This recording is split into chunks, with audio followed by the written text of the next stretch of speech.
أعوذ بالله من الشيطان الرجيم. بسم الله الرحمن الرحيم. يا أيها الناس اتقوا ربكم الذي خلقكم من نفس واحدة وخلق منها زوجها وبث منهما رجالا كثيرا ونساء. واتقوا الله الذي تساءلون به والأرحام إن الله كان عليكم رقيبا. وآتوا اليتامى أموالهم ولا تتبدلوا الخبيث بالطيب ولا تأكلوا أموالهم إلى أموالكم إنه كان حوبا كبيرا.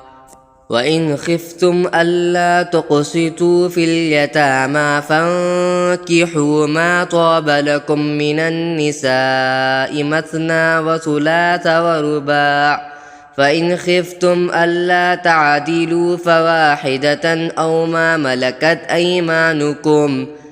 ذلك أدنى ألا تعولوا. وآتوا النساء صدقاتهن نحلة فإن طبن لكم عن شيء منه نفسا فكلوه هنيئا مريئا. ولا تؤتوا السفهاء أموالكم التي جعل الله لكم قياما وارزقوهم فيها واكسوهم وقولوا لهم قولا معروفا. وابتلوا اليتامى حتى إذا بلغوا النكاح فإن آنستم منهم رشدا فادفعوا إليهم أموالهم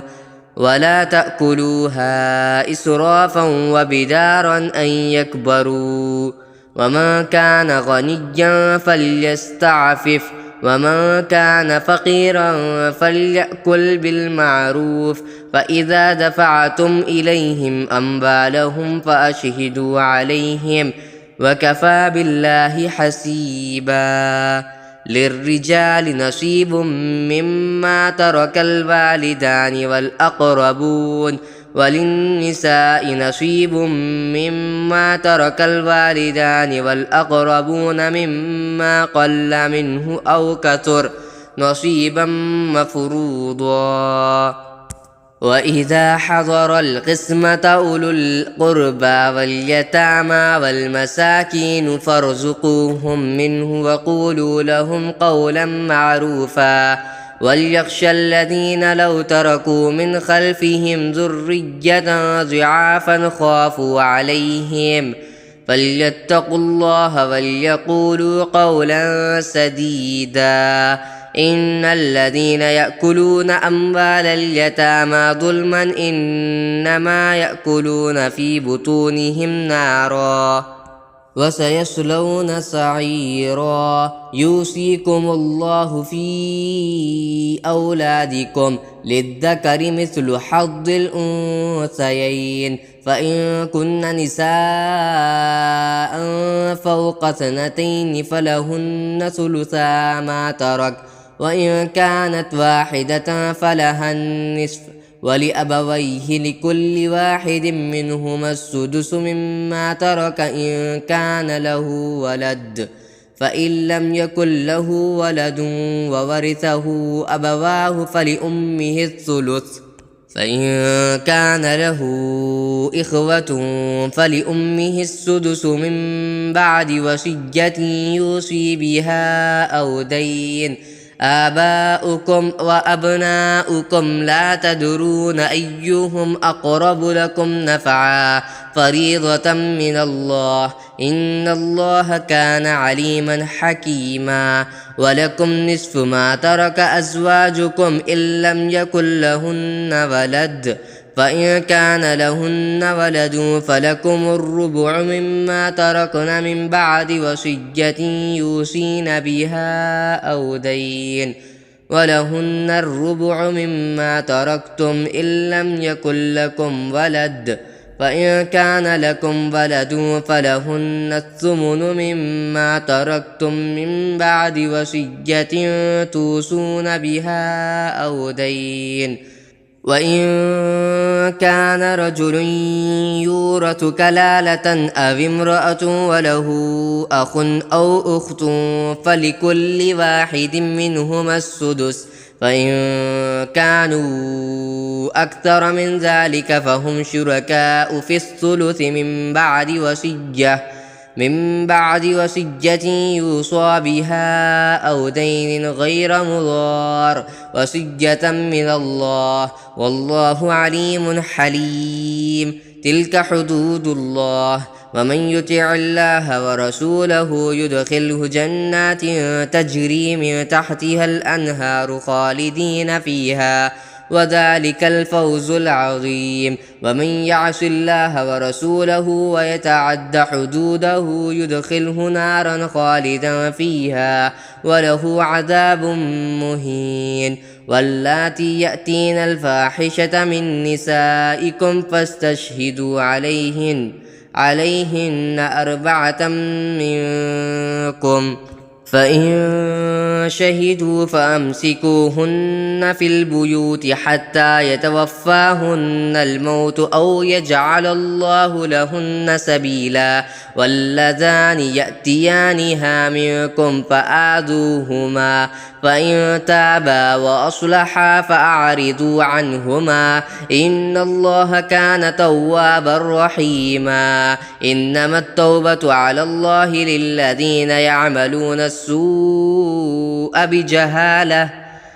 للذين يعملون السوء بجهالة ثم يتوبون من قريب فأولئك يتوب الله عليهم وكان الله عليما حكيما وليست التوبة للذين يعملون السيئات حتى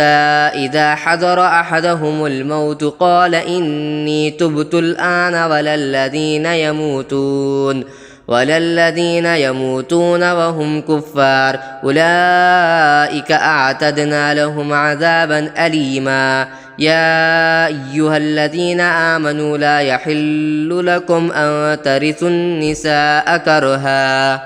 ولا تعضلوهن لتذهبوا ببعض ما آتيتموهن إلا أن يأتين بفاحشة مبينة وعاشروهن بالمعروف فإن كرهتموهن فعسى أن تكرهوا شيئا ويجعل الله فيه خيرا كثيرا وإن أردتم استبدال زوج مكان زوج وآتيتم إحداهن قنطارا فلا تأخذوا منه شيئا أتأخذونه بهتانا وإثما مبينا وكيف تأخذونه وقد أفضى بعضكم إلى بعض وأخذن منكم ميثاقا غليظا ولا تنكحوا ما نكح آباؤكم من النساء إلا ما قد سلف إنه كان فاحشة ومقتا وساء سبيلا حرمت عليكم أمهاتكم وبناتكم وأخواتكم وعماتكم وخالاتكم وبنات الأخ وبنات الأخت وأمهاتكم اللاتي أرضعنكم وأخواتكم من الرضاعة وأمهات نسائكم وربائبكم اللاتي في حجوركم من نسائكم اللاتي دخلتم بهن فإن لم تكونوا دخلتم بهن فلا جناح عليكم وحلائل أبنائكم الذين من أصلابكم وأن تجمعوا بين الأختين إلا ما قد سلف إن الله كان غفورا رحيما والمحصنات من النساء إلا ما ملكت أيمانكم كتاب الله عليكم وأحل لكم ما وراء ذلكم أن تبتغوا بأموالكم محصنين غير مسافحين فما استمتعتم به منهن فآتوهن أجورهن فريضة ولا جناح عليكم فيما تراضيتم به من بعد الفريضة إن الله كان عليما حكيما ومن لم يستطع منكم طولا أن ينكح المحصنات المؤمنات فمما ملكت أيمانكم من فتياتكم المؤمنات والله أعلم بإيمانكم بعضكم من بعض فانكحوهن بإذن أهلهن وآتوهن أجورهن بالمعروف محصنات غير مسافحات ولا متخذات أخدان فإذا أحصن فإن أتين بفاحشة فعليهن نصف ما على المحصنات من العذاب ذلك لمن خشي اللعنة منكم وأن تصبروا خير لكم والله غفور رحيم يريد الله ليبين لكم ويهديكم سنن الذين من قبلكم ويتوب عليكم والله عليم حكيم والله يريد أن يتوب عليكم ويريد الذين يتبعون الشهوات أن تميلوا ميلا عظيما يريد الله أن يخفف عنكم وخلق الإنسان ضعيفا يا أيها الذين آمنوا لا تأكلوا أموالكم بينكم بالباطل إلا أن تكون تجارة عن تراض منكم ولا تقتلوا أنفسكم إن الله كان بكم رحيما ومن يفعل ذلك عدوانا وظلما فسوف نصليه نارا وكان ذلك على الله يسيرا إن تجتنبوا كبائر ما تنهون عنه نكفر عنكم سيئاتكم وندخلكم مدخلا كريما ولا تتمنوا ما فضل الله به بعضكم على بعض للرجال نصيب مما اكتسبوا وللنساء نصيب مما اكتسبن واسألوا الله من فضله إن الله كان بكل شيء عليما ولكل جعلنا موالي مما ترك الوالدان والأقربون والذين عقدت أيمانكم فآتوهم نصيبهم إن الله كان على كل شيء شهيدا الرجال قوامون على النساء بما فضل الله بعضهم على بعض وبما أنفقوا من أموالهم فالصالحات قانتات حافظات للغيب بما حفظ الله واللاتي تخافون نشوزهن فعظوهن واهجروهن في المضاجع واضربوهن فإن أطعنكم فلا تبغوا عليهن سبيلا إن الله كان عليا كبيرا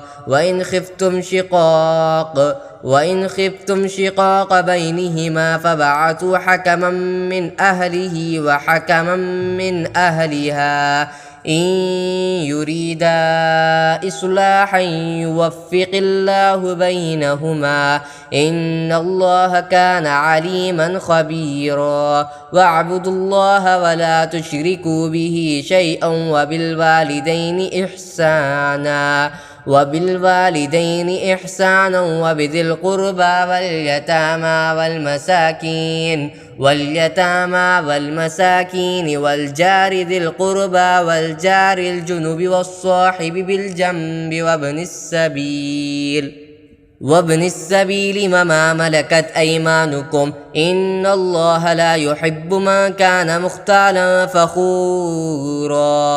الذين يبخلون ويأمرون الناس بالبخل ويكتمون ما آتاهم الله من فضله وأعتدنا للكافرين عذابا مهينا والذين ينفقون أموالهم رئاء الناس ولا يؤمنون بالله ولا باليوم الآخر ومن يكن الشيطان له قرينا فساء قرينا وماذا عليهم لو آمنوا بالله واليوم الآخر وأنفقوا مما رزقهم الله وكان الله بهم عليما إن الله لا يظلم مثقال ذرة وإن تك حسنة يضاعفها ويؤت من لدنه أجرا عظيما فكيف إذا جئنا من كل أمة بشهيد وجئنا بك على هؤلاء شهيدا يومئذ يود الذين كفروا وعصوا الرسول لو تسوى بهم الأرض ولا يكتمون الله حديثا يا أيها الذين آمنوا لا تقربوا الصلاة وأنتم سكارى حتى تعلموا ما تقولون ولا جنبا إلا عابري سبيل حتى تغتسلوا وإن كنتم مرضى أو على سفر أو جاء أحد منكم من الغائط أو لامستم النساء فلم تجدوا ماء فتيمموا صعيدا طيبا فامسحوا بوجوهكم وأيديكم إن الله كان عفوا غفورا ألم تر إلى الذين أوتوا نصيبا من الكتاب يشترون الضلالة ويريدون أن تضلوا السبيل والله أعلم بأعدائكم وكفى بالله وليا وكفى بالله نصيرا من الذين هادوا يحرفون الكلم عن مواضعه ويقولون سمعنا وعصينا واسمع غير مسمع وراعنا ليا بألسنتهم وطعنا في الدين ولو أنهم قالوا سمعنا وأطعنا واسمع وانظرنا لكان خيرا لهم وأقوم ولكن لعنهم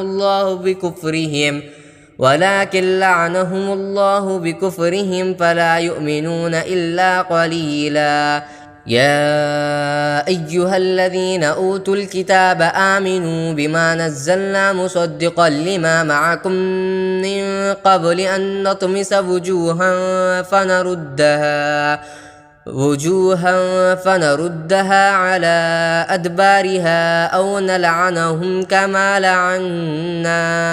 أصحاب السبت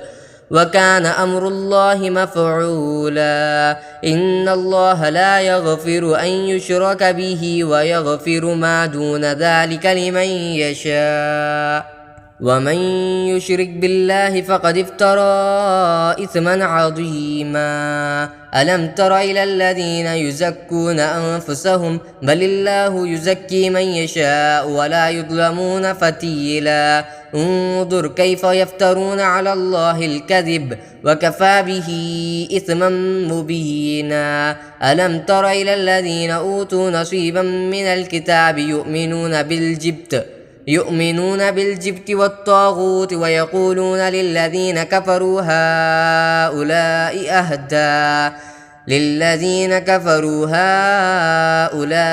أهدى من الذين آمنوا سبيلا أولئك الذين لعنهم الله ومن يلعن الله فلا تجد له نصيرا أم لهم نصيب من الملك فإذا لا يؤتون الناس نقيرا أم يحسدون الناس على ما آتاهم الله من فضله فقد آتينا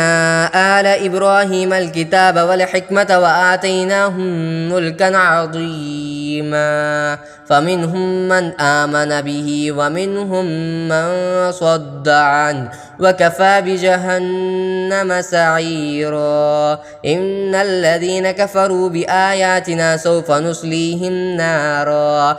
كلما نضجت جلودهم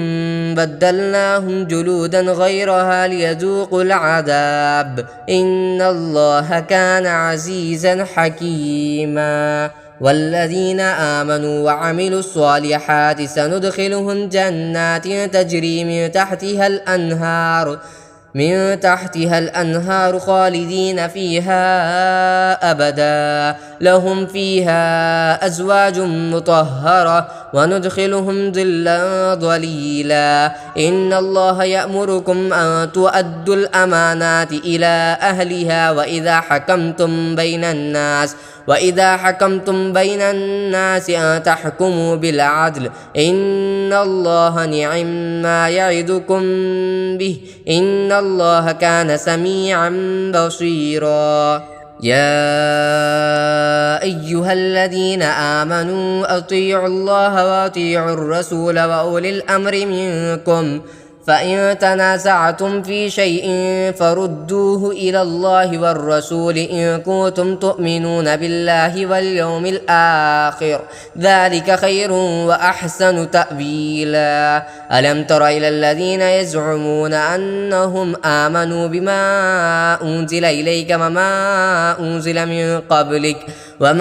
أنزل من قبلك يريدون أن يتحاكموا إلى الطاغوت وقد أمروا أن يكفروا به ويريد الشيطان أن يضلهم ضلالا بعيدا وإذا قيل لهم تعالوا إلى ما أنزل الله وإلى الرسول رأيت المنافقين يصدون عنك صدودا فكيف إذا أصابتهم مصيبة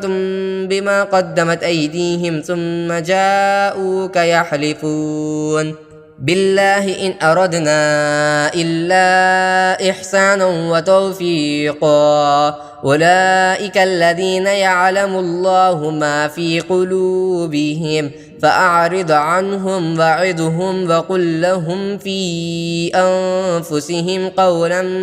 بليغا وما أرسلنا من رسول إلا ليطاع بإذن الله ولو أنهم إذ ظلموا أنفسهم جاءوك فاستغفروا الله واستغفر لهم الرسول لوجدوا الله توابا رحيما فلا وربك لا يؤمنون حتى يحكموك فيما شجر بينهم ثم لا يجدوا في أنفسهم حرجا مما قضيت ويسلموا تسليما ولو أنا كتبنا عليهم أن اقتلوا أنفسكم أو اخرجوا من دياركم ما فعلوه إلا قليل منهم ولو أنهم فعلوا ما يوعظون به لكان خيرا لهم وأشد تثبيتا وإذا لآتيناهم من لدنا أجرا عظيما ولهديناهم صراطا مستقيما ومن يطع الله والرسول فأولئك مع الذين أنعم الله عليهم من النبيين والصديقين والشهداء والصالحين وحسن أولئك رفيقا ذلك الفضل من الله وكفى بالله عليما يا أيها الذين آمنوا خذوا حذركم فانفروا ثبات أو انفروا جميعا وإن منكم لمن ليبطئن فإن أصابتكم مصيبة قال قد أنعم الله علي إذ لم أكن معهم شهيدا ولئن أصابكم فضل من الله ليقولن كأن لم تكن بينكم وبينه مودة يا ليتني كنت معهم فافوز فوزا عظيما فليقاتل في سبيل الله الذين يشرون الحياة الدنيا بالآخرة ومن يقاتل في سبيل الله فيقتل أو يغلب فسوف نؤتيه أجرا عظيما وما لكم لا تقاتلون في سبيل الله والمستضعفين من الرجال والنساء والولدان الذين يقولون ربنا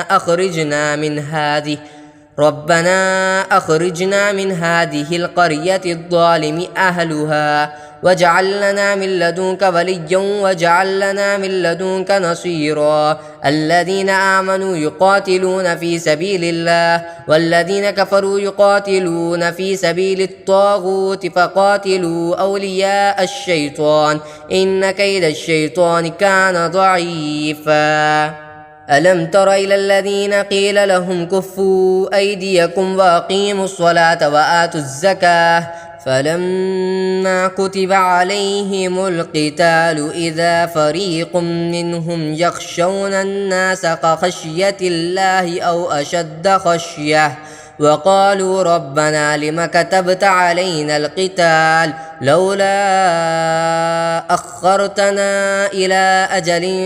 قريب قل متاع الدنيا قليل والآخرة خير لمن اتقى ولا تظلمون فتيلا أينما تكونوا يدرككم الموت ولو كنتم في بروج مشيدة وإن تصبهم حسنة يقولوا هذه من عند الله وإن تصبهم سيئة يقولوا هذه من عندك قل كل من عند الله فما لهؤلاء القوم لا يكادون يفقهون حديثا ما أصابك من حسنة فمن الله وما أصابك من سيئة فمن نفسك وأرسلناك للناس رسولا وكفى بالله شهيدا من يطع الرسول فقد أطاع الله وما تولى فما أرسلناك عليهم حفيظا ويقولون طاعة فإذا برزوا من عندك بيت طائفة منهم غير الذي تقول والله يكتب ما يبيتون فأعرض عنهم وتوكل على الله وكفى بالله وكيلا. أفلا يتدبرون القرآن ولو كان من عند غير الله لوجدوا فيه اختلافا كثيرا وإذا جاءهم أمر من الأمن أو الخوف أذاعوا به ولو ردوه إلى الرسول وإلى أولي الأمر منهم لعلمه الذين يستنبطونه منهم ولولا فضل الله عليكم ورحمته لاتبعتم الشيطان إلا قليلا. فقاتل في سبيل الله لا تكلف إلا نفسك وحرض المؤمنين عسى الله أن يكف بأس الذين كفروا والله أشد بأسا وأشد تنكيلا. من يشفع شفاعة حسنة يكن له نصيب منها ومن يشفع شفاعة سيئة يكن له كفل منها وكان الله على كل شيء مقيتا. وإذا حييتم بتحية فحيوا بأحسن منها أو ردوها إن الله كان على كل شيء حسيبا. الله لا إله إلا هو ليجمعنكم إلى يوم القيامة لا ريب فيه ومن أصدق من الله حديثا. فما لكم في المنافقين فئتين والله أركسهم بما كسبوا أتريدون أن تهدوا من أضل الله ومن يضلل الله فلا تجد له سبيلا. ودوا لو تكفرون كما كفروا فتكونوا سواء فلا تتخذوا منهم أولياء حتى يهاجروا في سبيل الله فإن تولوا فخذوهم واقتلوهم حيث وجدتموهم ولا تتخذوا منهم وليا ولا نصيرا إلا الذين يصلون إلى قوم بينكم وبينهم ميثاق أو جاءوكم حصرت صدورهم أن يقاتلوكم أو يقاتلوا قومهم ولو شاء الله لسلطهم عليكم فلقاتلوكم فإن اعتزلوكم فلم يقاتلوكم وألقوا إليكم السلم فما جعل الله لكم عليهم سبيلا. ستجدون آخرين يريدون أن يأمنوكم ويأمنوا قومهم كلما ردوا إلى الفتنة أركسوا فيها فإن لم يعتزلوكم ويلقوا إليكم السلم ويكفوا أيديهم فخذوهم واقتلوهم حيث ثقفتموهم وأولئكم جعلنا لكم عليهم سلطانا مبينا وما كان لمؤمن أن يقتل مؤمنا إلا خطأ وما قتل مؤمنا خطأ فتحرير رقبة مؤمنة ودية مسلمة إلى أهله إلا أن يصدقوا فإن كان من قوم عدو لكم وهو مؤمن فتحرير رقبة مؤمنة وإن كان من قوم بينكم وبينهم ميثاق فدية مسلمة إلى أهله وتحرير رقبة مؤمنة فمن لم يجد فصيام شهرين متتابعين توبة من الله وكان الله عليما حكيما ومن يقتل مؤمنا متعمدا فجزاؤه جهنم خالدا فيها وغضب الله عليه ولعنه وأعد له عذابا عظيما يا أيها الذين آمنوا إذا ضربتم في سبيل الله فتبينوا ولا تقولوا لمن ألقى إليكم السلام لست مؤمنا تبتغون عرض الحياة الدنيا فعند الله مغانم كثيرة كذلك كنتم من قبل فمن الله عليكم فتبينوا إن الله كان بما تعملون خبيرا لا يستوي القاعدون من المؤمنين غير أولي الضرر والمجاهدون في سبيل الله بأموالهم وأنفسهم فضل الله المجاهدين بأموالهم وأنفسهم على القاعدين درجة وكلا وعد الله الحسنى وفضل الله المجاهدين على القاعدين أجرا عظيما درجات منه ومغفرة ورحمة وكان الله غفورا رحيما إن الذين توفاهم الملائكة ظالمي أنفسهم قالوا فيما كنتم قالوا كنا مستضعفين في الأرض قالوا ألم تكن أرض الله واسعة فتهاجروا فيها فأولئك مأواهم جهنم وساءت مصيرا إلا المستضعفين من الرجال والنساء والولدان لا يستطيعون حيلة ولا يهتدون سبيلا فأولئك عسى الله أن يعفو عنهم وكان الله عفوا غفورا ومن يهاجر في سبيل الله يجد في الأرض مراغما كثيرا وسعة ومن يخرج من بيته مهاجرا إلى الله ورسوله ثم يدركه الموت فقد وقع أجره على الله وكان الله غفورا رحيما وإذا ضربتم في الأرض فليس عليكم جناح أن تقصروا من الصلاة إن خفتم أن يفتنكم الذين كفروا إن الكافرين كانوا لكم عدوا مبينا وإذا كنت فيهم فأقمت لهم الصلاة فلتقم طائفة منهم معك وليأخذوا أسلحتهم فإذا سجدوا فليكونوا من ورائكم ولتأت طائفة أخرى لم يصلوا فليصلوا معك وليأخذوا حذرهم وأسلحتهم ود الذين كفروا لو تغفلون عن أسلحتكم وأمتعتكم فيميلون عليكم ميلة واحدة ولا جناح عليكم إن كان بكم أذى من مطر أو كنتم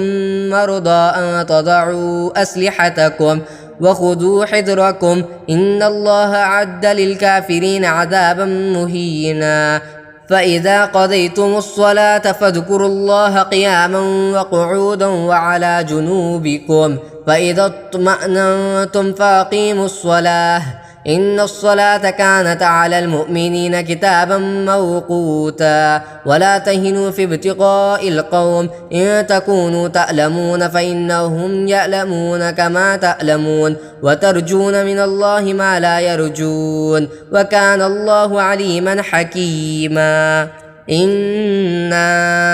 أنزلنا إليك الكتاب بالحق لتحكم بين الناس بما أراك الله ولا تكن للخائنين خصيما واستغفر الله إن الله كان غفورا رحيما ولا تجادل عن الذين يختانون أنفسهم إن الله لا يحب من كان خوانا أثيما يستخفون من الناس ولا يستخفون من الله وهو معهم إذ يبيتون ما لا يرضى من القول وكان الله بما يعملون محيطا ها أنتم هؤلاء جادلتم عنهم في الحياة الدنيا فمن يجادل الله عنهم يوم القيامة أم من يكون عليهم وكيلا ومن يعمل سوءا أو يظلم نفسه ثم يستغفر الله يجد الله غفورا رحيما ومن يكسب إثما فإنما يكسبه على نفسه وكان الله عليما حكيما ومن يكسب خطيئة أو إثما ثم يرم به بريئا فقد احتمل بهتانا وإثما مبينا ولولا فضل الله عليك ورحمته لهمت طائفة منهم أن يضلوك وما يضلون إلا أنفسهم وما يضرونك من شيء وأنزل الله عليك الكتاب والحكمة وعلمك ما لم تكن تعلم وكان فضل الله عليك عظيما لا خير في كثير من نجواهم إلا من أمر بصدقة أو معروف أو إصلاح بين الناس ومن يفعل ذلك ابتغاء مرضات الله فسوف نؤتيه أجرا عظيما ومن يشاقق الرسول من بعد ما تبين له الهدى ويتبع غير سبيل المؤمنين نوله ما تولى ونصله جهنم وساءت مصيرا إن الله لا يغفر أن يشرك به ويغفر ما دون ذلك لمن يشاء ومن يشرك بالله فقد ضل ضلالا بعيدا إن يدعون من دونه إلا إناثا وإن يدعون إلا شيطانا مريدا لعنه الله وقال لأتخذن من عبادك نصيبا مفروضا ولأذلنهم ولأمنينهم ولآمرنهم فليبتكن آذان الأنعام ولآمرنهم فليغيرن خلق الله ومن يتخذ الشيطان وليا من دون الله فقد خسر خسرانا مبينا يعدهم ويمنيهم وما يعدهم الشيطان إلا غرورا أولئك مأواهم جهنم ولا يجدون عنها محيصا والذين آمنوا وعملوا الصالحات سندخلهم جنات تجري من تحتها الأنهار خالدين فيها أبدا وعد الله حقا ومن أصدق من الله قيلا ليس بأمانيكم ولا أماني أهل الكتاب من يعمل سوءا يجز به ولا يجد له من دون الله وليا ولا نصيرا ومن يعمل من الصالحات من ذكر أو أنثى وهو مؤمن فأولئك يدخلون الجنة ولا يظلمون نقيرا ومن أحسن دينا ممن أسلم وجهه لله وهو محسن واتبع ملة إبراهيم حنيفا واتخذ الله إبراهيم خليلا ولله ما في السماوات وما في الأرض وكان الله بكل شيء محيطا ويستفتونك في النساء قل الله يفتيكم فيهن وما يتلى عليكم في الكتاب في يتامى النساء اللاتي لا تؤتونهن ما كتب لهن وترغبون أن تنكحوهن والمستضعفين من البلدان وأن تقوموا لليتامى بالقسط وما تفعلوا من خير فإن الله كان به عليما وإن امرأة خافت من بعلها نشوزا أو إعراضا فلا جناح عليهما أن يصلحا بينهما صلحا والصلح خير وأحضرت الأنفس الشح وإن تحسنوا وتتقوا فإن الله كان بما تعملون خبيرا ولن تستطيعوا أن تعدلوا بين النساء ولو حرصتم فلا تميلوا كل الميل فتذروها كالمعلقة وإن تصلحوا وتتقوا فإن الله كان غفورا رحيما وإن يتفرقا يغني الله كلا من سعته وكان الله واسعا حكيما ولله ما في السماوات وما في الأرض ولقد وصينا الذين أوتوا الكتاب من قبلكم وإياكم أن اتقوا الله وإن تكفروا فإن لله ما في السماوات وما في الأرض وكان الله غنيا حميدا ولله ما في السماوات وما في الأرض وكفى بالله وكيلا إن يشأ يذهبكم أيها الناس ويأتي بآخرين وكان الله على ذلك قديرا ما كان يريد ثواب الدنيا فعند الله ثواب الدنيا والآخرة وكان الله سميعا بصيرا يا أيها الذين آمنوا كونوا قوامين بالقسط شهداء لله ولو على أنفسكم أو الوالدين والأقربين إن يكن غنيا أو فقيرا فالله أولى بهما فلا تتبعوا الهوى أن تعدلوا وإن تلووا أو تعرضوا فإن الله كان بما تعملون خبيرا يا أيها الذين آمنوا بالله ورسوله والكتاب الذي نزل على رسوله والكتاب الذي أنزل من قبل ومن يكفر بالله وملائكته وكتبه ورسله واليوم الآخر فقد ضل ضلالا بعيدا إن الذين آمنوا ثم كفروا ثم آمنوا ثم كفروا ثم ازدادوا كفرا لم يكن الله ليغفر لهم ولا ليهديهم سبيلا بشر المنافقين بأن لهم عذابا أليما الذين يتخذون الكافرين أولياء من دون المؤمنين أيبتغون عندهم العزة فإن العزة لله جميعا وقد نزل عليكم في الكتاب أن إذا سمعتم آيات الله يكفر بها ويستهزأ بها فلا تقعدوا معهم حتى يخوضوا في حديث غيره إنكم إذا مثلهم إن الله جامع المنافقين والكافرين في جهنم جميعا الذين يتربصون بكم فإن كان لكم فتح من الله قالوا ألم نكن معكم وإن كان للكافرين نصيب قالوا ألم نستحوذ عليكم ونمنعكم من المؤمنين فالله يحكم بينكم يوم القيامة ولن يجعل الله للكافرين على المؤمنين سبيلا إن المنافقين يخادعون الله وهو خادعهم وإذا قاموا إلى الصلاة قاموا كسالى يراءون الناس ولا يذكرون الله إلا قليلا مذبذبين بين ذلك لا إله هؤلاء ولا إله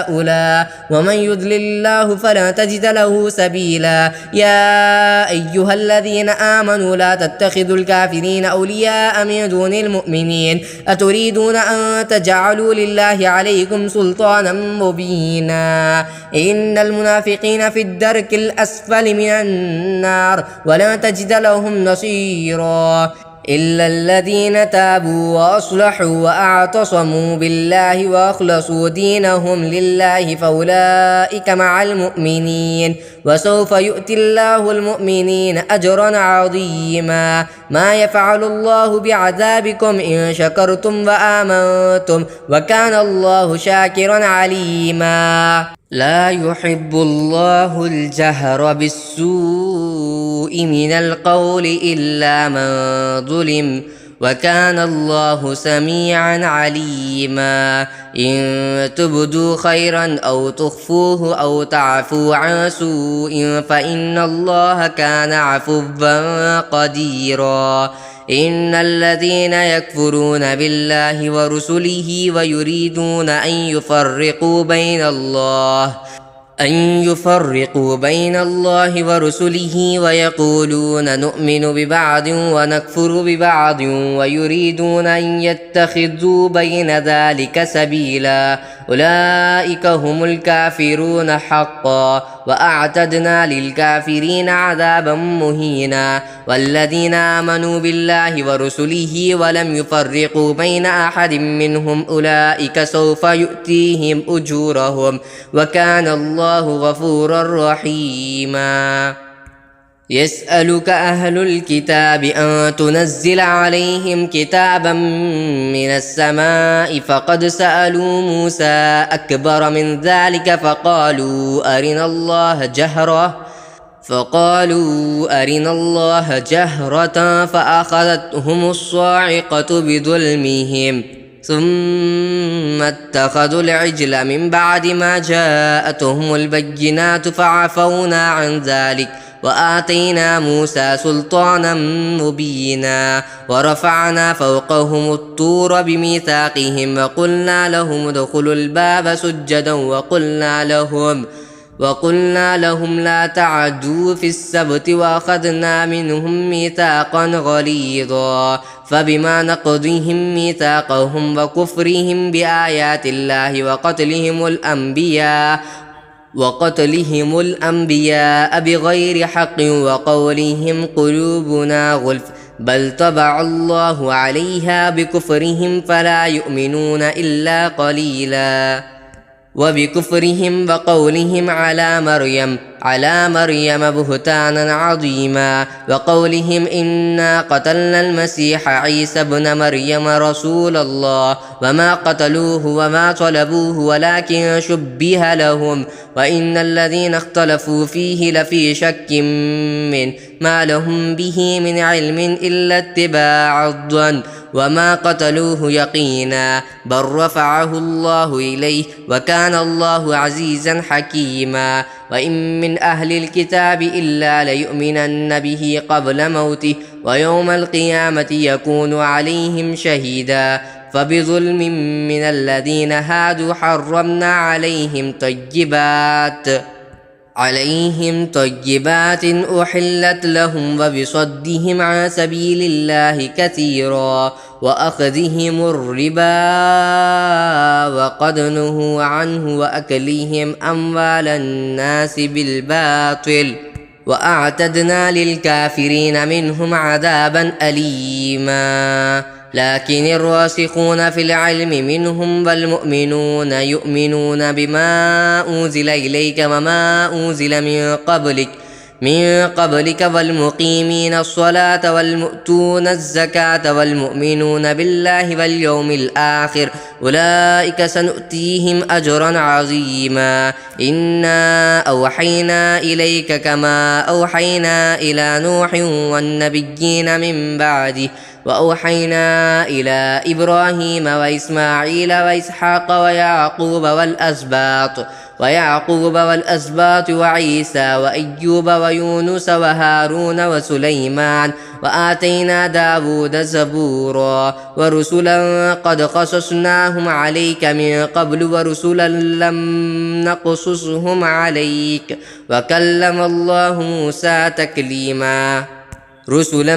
مبشرين ومنذرين لئلا يكون للناس على الله حجة بعد الرسل وكان الله عزيزا حكيما. لكن الله يشهد بما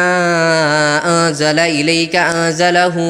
بعلمه والملائكة يشهدون وكفى بالله شهيدا. إن الذين كفروا وصدوا عن سبيل الله قد ضلوا ضلالا بعيدا. إن الذين كفروا وظلموا لم يكن الله ليغفر لهم ليغفر لهم ولا ليهديهم طريقا إلا طريق جهنم خالدين فيها أبدا وكان ذلك على الله يسيرا. يا أيها الناس قد جاءكم الرسول بالحق من ربكم فآمنوا خيرا لكم وإن تكفروا فإن لله ما في السماوات والأرض وكان الله عليما حكيما. يا أهل الكتاب لا تغلوا في دينكم ولا تقولوا على الله إلا الحق إنما المسيح عيسى بن مريم رسول الله وكلمته ألقاها إلى مريم وروح منه فآمنوا بالله ورسله ولا تقولوا ثلاثة انتهوا خيرا لكم إنما الله إله واحد سبحانه أن يكون له ولد له ما في السماوات وما في الأرض وكفى بالله وكيلا. لن يستنكف المسيح أن يكون عبدا لله ولا الملائكة المقربون ومن يستنكف عن عبادته ويستكبر فسيحشرهم إليه جميعا. فأما الذين آمنوا وعملوا الصالحات فيوفيهم أجورهم ويزيدهم من فضله وأما الذين استنكفوا واستكبروا فيعذبهم عذابا أليما ولا يجدون لهم من دون الله وليا ولا نصيرا. يا أيها الناس قد جاءكم برهان من ربكم وأنزلنا إليكم نورا مبينا. فأما الذين آمنوا بالله واعتصموا به فسيدخلهم في رحمة منه وفضل ويهديهم إليه صراطا مستقيما. يستفتونك قل الله يفتيكم في الكلالة إن امرؤ هلك ليس له ولد وله أخت فلها نصف ما ترك وهو يرثها إن لم يكن لها ولد فإن كانت اثنتين فلهما الثلثان مما ترك وإن كانوا إخوة رجال ونساء فللذكر مثل حظ الأنثيين يبين الله لكم أن تضلوا والله بكل شيء عليم.